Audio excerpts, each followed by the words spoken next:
অবস্থা দৃষ্টি মনে হচ্ছে বিএনপির উপরে ভারত রীতিমতো ঝাঁপিয়ে পড়েছে। এটি শত্রুতার মনোভাব নিয়ে ঝাঁপিয়ে পড়া নয়, অতিরিক্ত উৎসাহ, অতিরিক্ত আনন্দ এবং কাঙ্ক্ষিত কারোর সঙ্গে বন্ধুত্ব করার যে দীর্ঘ বাসনা মানুষের থাকে, এবং সেই বাসনা নিয়ে মানুষ যখন তার কাঙ্ক্ষিত মানুষকে সামনে পায়, তখন তাকে আলিঙ্গন করার জন্য, তাকে চুম্বন করার জন্য, তাকে গ্রহণ করার জন্য, তাকে বরণ করার জন্য মানুষের মধ্যে যে আদি খেতা দেখা দেয়, ভারতের কাছে ঠিক বর্তমানে বিএনপির যে গ্রহণযোগ্যতা ওইরকমই মনে হচ্ছে। আপনারা জানেন যে বেগম খালেদা জিয়া দীর্ঘদিন কারাগারে অসুস্থ ছিলেন, তার উপর জুলুম হয়েছে, অত্যাচার হয়েছে। বিএনপির পক্ষ থেকে সরকারের উপর, আওয়ামী লীগ সরকারের উপরে নানাভাবে আবেদন নিবেদন, বেশি বিদেশি চাপ দেওয়া হয়েছে যেন বেগম খালেদা জিয়ার একটু সুচিকিৎসার ব্যবস্থা করা হয়। কিন্তু ভারত সেই দিকে ভ্রুক্ষেপ করেনি। এমনকি তারা যদি শেখ হাসিনাকে বলতেন যে বেগম খালেদা জিয়াকে দিল্লিতে পাঠানো হোক, ভারতের কলকাতাতে চিকিৎসা করানো হোক, সেটাও তারা বলতে পারতেন এবং শেখ হাসিনা সেটা রিফিউজ করতে পারতেন না। কিন্তু ভারত এই কাজটি করেনি। তারা একেবারে চোখ বুজে অন্ধের মতো চারিদিকে সব দরজা বন্ধ করে দিয়ে কেবলই মাত্র আওয়ামী লীগের সঙ্গে তারা বন্ধুত্ব রক্ষা করেছে। এটা ভালো। এটা ভালো যে ভারতের এই অভ্যাসটা আমার ভালো লাগে, যে তারা যখন কারো পক্ষ অবলম্বন করে একেবারে অন্ধভাবে তাদের পক্ষ অবলম্বন করে, আর যাদের বিরোধিতা করে তারা খুব ডেডিকেটেডলি সেই বিরোধিতা তারা চালিয়ে যায়। তাদের পররাষ্ট্রনীতি কখনো ফেল করেছে, কিন্তু তারা তাদের বন্ধুকে তারা ছেড়ে যায়নি। নেপালে তাদের সেই প্রাচীন বন্ধুত্ব যাদের সাথে ছিল এখনও আছে, শ্রীলঙ্কাতে একই অবস্থা, তারপর মালদ্বীপে একই অবস্থা, ভুটানে একই অবস্থা। মানে কখনো কখনো সেই সকল দেশের যে রাজনীতির উত্থান পতন এবং ভারত এবং চীনের মধ্যে যে রেষারেষি, সেক্ষেত্রে ভারত যে কাজটি করেছে, যাদেরকে সাপোর্ট করেছে তাদের সঙ্গে তারা সেইভাবে থেকেছে। তো সেই দিক থেকে যদি ভারতের আমরা চরিত্র দেখি, আওয়ামী লীগের সঙ্গে তাদের যে বন্ধনটি, এই বন্ধনটি পার্মানেন্ট। এখন সেই বন্ধন ছেড়ে তারা হঠাৎ করে কেন বিএনপির ব্যাপারে এত উৎসাহ দেখাচ্ছে?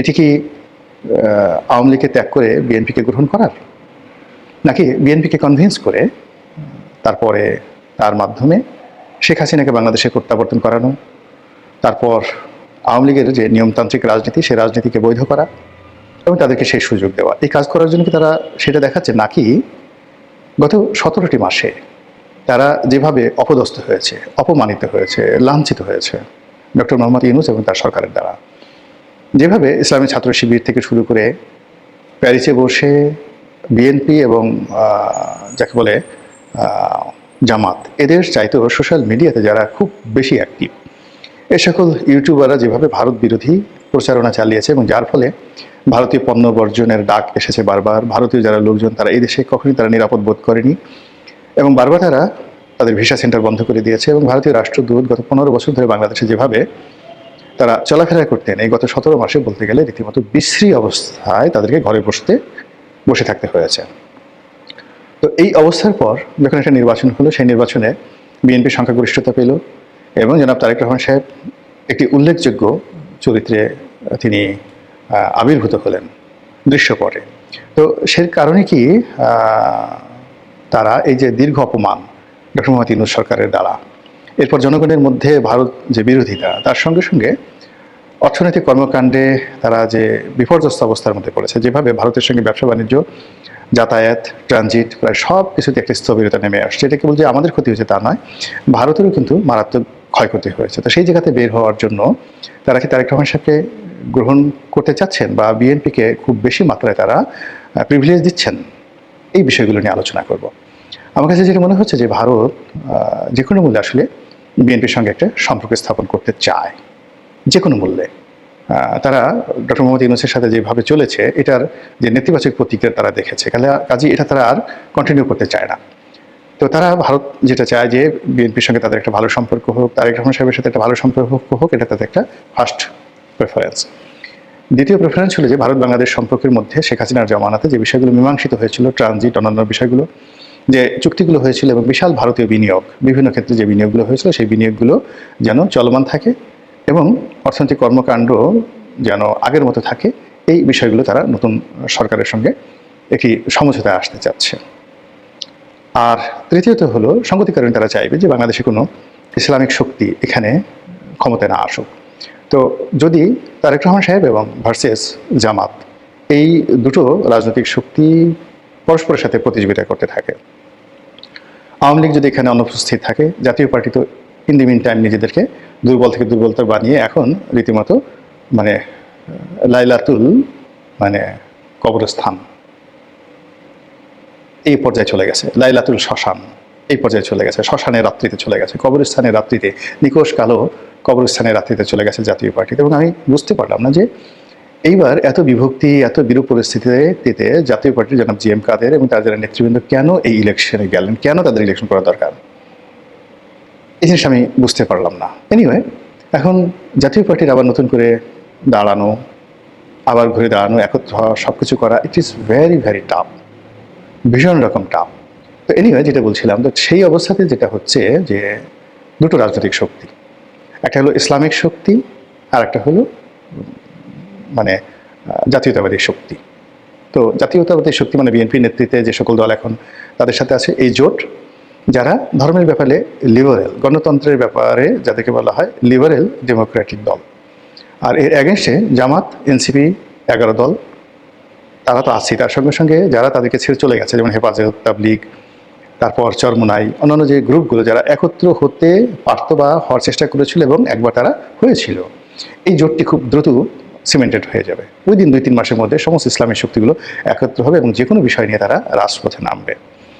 এবং যারা তারেক রহমান সাহেব যদি ভারতীয় সেই বন্ধুত্বের দিকে হাত বাড়ান, নরেন্দ্র মোদী বাংলাদেশে আসেন, বিশ্বাস করেন এই মামুনুল হক সাহেবরা আবার রাজপথে নামবেন, জামাত রাজপথে নামবে, এনসিপি রাজপথে নামবে, আবার এই মানে ডেইলি স্টার, প্রথম আলো, এই সমস্ত পত্রিকা যাদেরকে পুরো ভারত বলা হয়, এদের প্রতি আবার আক্রমণ করার জন্য চেষ্টা করা হবে। এবং রাষ্ট্রশক্তি মানে রাতারাতি একটা ইলেকশনের মাধ্যমে নতুন সরকার ক্ষমতায় আসবে, কিন্তু ওই যে ব্যাকবোন সোজা করে একটা বৃহৎ ইসলামী শক্তিকে দমন পীড়ন করার মতো অবস্থা হবে না। এবং এখানে মানে একটা ব্যালেন্স আছে, এই ব্যালেন্স, রাজনীতির যে ব্যালেন্স, সেই ব্যালেন্স আওয়ামী লীগ ছাড়া এই মুহূর্তে জামাতের জন্য রাজনীতি করাটা নিরাপদ নয়, আর আওয়ামী লীগ ছাড়া এই মুহূর্তে বিএনপির জন্য রাজনীতি করা নিরাপদ নয়।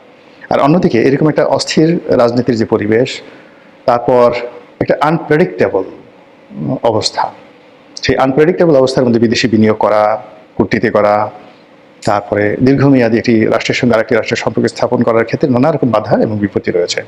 ভারত নিশ্চয়ই সেটা চাইবে না। তারা চাইবে যে যে যার শক্তি সামর্থ্য অনুযায়ী থাকুক, এবং এখানে কোনো একটি দল যদি একচেটিয়া ক্ষমতা অর্জন করে, তার ফলে যে ফ্যাসিজম তৈরি হয়, যে ডিক্টেটরশিপ তৈরি হয়, এটার ফলাফল কখনোই ভালো হয় না। এবং সর্বশেষ শেখ হাসিনাকে নিয়ে তারা যে বিপদে পড়েছে, এটি তারা 15 বছরে যে লাভ করেছে তার চেয়ে এই গত 17 মাসে তারা যেভাবে অপমানিত, লাঞ্ছিত হয়েছে, এটা আগামীতে তারা হতে চাচ্ছে না। এইগুলো এক। 2 নম্বর হলো যে এখন যদি আওয়ামী লীগ না থাকে, একেবারে নিশ্চিত যে জামাত যেভাবে সংগঠিত হচ্ছে, তারা বিএনপিকে পূর্ণ মেয়াদে ক্ষমতায় থাকতে দেবে না। অবশ্যই একটা মধ্যবর্তী নির্বাচনের আগে আসতে হবে, অথবা এমন কিছু ঘটনা ঘটবে যে ঘটনার প্রেক্ষিতে বিএনপিকে ক্ষমতাচ্যুত হতে হবে। এবং সেক্ষেত্রে অনিবার্যভাবে যদি আওয়ামী লীগ রাজপথে না থাকে, জামাত ক্ষমতায় আসবে আসবে আসবে, কোনো সন্দেহ নাই। আর জামাত যদি ক্ষমতায় আসে, সে উইদিন 3 মান্থসের মধ্যে টোটাল রাজনীতির course of action say change করে ফেলবে, পুরো সে ইসলামাইজেশনে চলে যাবে। এবং এই বছর যে প্রচারগুলো এসেছে হিজাব নিয়ে, নারী নীতি নিয়ে, অন্যান্য যে বিষয়গুলো নিয়ে জামাত মিনমিন করেছে, বা যে বিষয়গুলো জামাত বলতে চেয়েছে কিন্তু সমালোচনার পরে আবার সেগুলো মিনিমাইজ করার চেষ্টা করেছে, এখন থেকে সেগুলো তারা করবে না। তারা যেটা বলবে, ইয়েস, আমরা যদি ক্ষমতায় আসি আমরা অবশ্যই সারিয়া আইন করব, আমরা যদি ক্ষমতায় আসি অবশ্যই সংখ্যাগরিষ্ঠ মুসলমান যারা রয়েছেন তাদেরকে পর্দা প্রথা পালন করতে হবে, যারা ভিন্ন ধর্মে হিন্দু রয়েছেন তারা তার ধর্ম মত অনুযায়ী চলবে, তাতে আমাদের কিছুই আসে যায় না। এবং রাস্তাঘাটে ইসলামিক অন্যান্য বড় বড় যে সকল রাষ্ট্র রয়েছে, সৌদি আরব, সেখানে নারীরা যেভাবে চলেন, ভিন্ন মতের নারীরা যেভাবে চলেন, আমাদের বাংলাদেশে সেভাবে চলবে না। এই কথাগুলো তারা একবার দেখবে যে খুব দ্রুত তারা খোলামেলা এই কথাগুলো বলবে।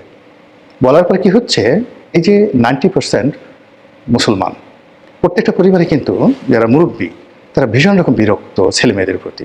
সারাদিন মোবাইল টিপে, মেয়েরা প্যান্ট পরে ঘুরে বেড়ায়, বয়ফ্রেন্ডদের সাথে যেখানে সেখানে শুয়ে থাকে, হোটেলে রাত কাটায়। এটা আসলে কোনো বাবা মা পছন্দ করে না। এমনকি যে বাবা মা যৌবনে নিজেরাই খারাপ ছিল, কিন্তু তারাও চাইবে না যে তাদের সন্তান সন্ততি এভাবে চলুক। তো সেক্ষেত্রে জামাত যখন এরকম একটা আহ্বান করবে যে আমাদের শতকরা 90% মুসলমানের দেশের ছেলেরা মেয়েরা যেভাবে অবাধ যৌনতা করে চলছে, আমরা এটা করতে দেব না, বাংলাদেশে অবাধ যৌনতা হবে না, বিয়ে থা করতে হবে। যেভাবে নেশা, মদ, গাঁজা চলছে, আমরা এর বিরুদ্ধে জিহাদ ঘোষণা করলাম। যারা মদ খাবে, জুয়া খেলবে, গাঁজা খাবে, তাদেরকে প্রকাশ্যে বেত্রাঘাত করা হবে। ইসলামে যেভাবে বিধান আছে ঠিক সেইভাবে করা হবে।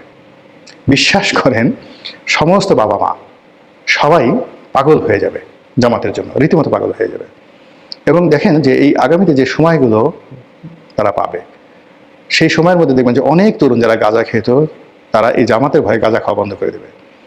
অনেক দুর্নীতি যারা করছে, তারা জামাতের ভয়ে দুর্নীতি করা বন্ধ করে দেবে। এই যে জামাতের যে 70টি আসন এনসিপি সহ, আপনি দেখবেন বিএনপির যে আসনগুলো, সেই আসনগুলোর চাইতে এই আসনের যারা সংসদ সদস্য, তারা একটা উদাহরণ তৈরি করবেন। এবং সেই উদাহরণের ফলে কি হলো, ইসলামের প্রতি মানুষের আকর্ষণ বেড়ে যাবে, প্রবলভাবে বেড়ে যাবে।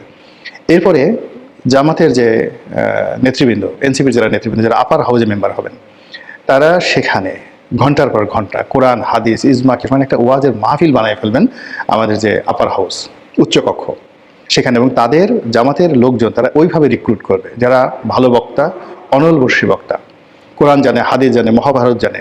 তো তার সাথে সাথে বিএনপির যারা লোকজন আছে, তারা সেইভাবে দিতে পারবে না। ফলে দিন যত যাবে, এইভাবে যত চলবে, জামাতের আধিপত্য বাড়তে থাকবে যদি আওয়ামী লীগ না থাকে।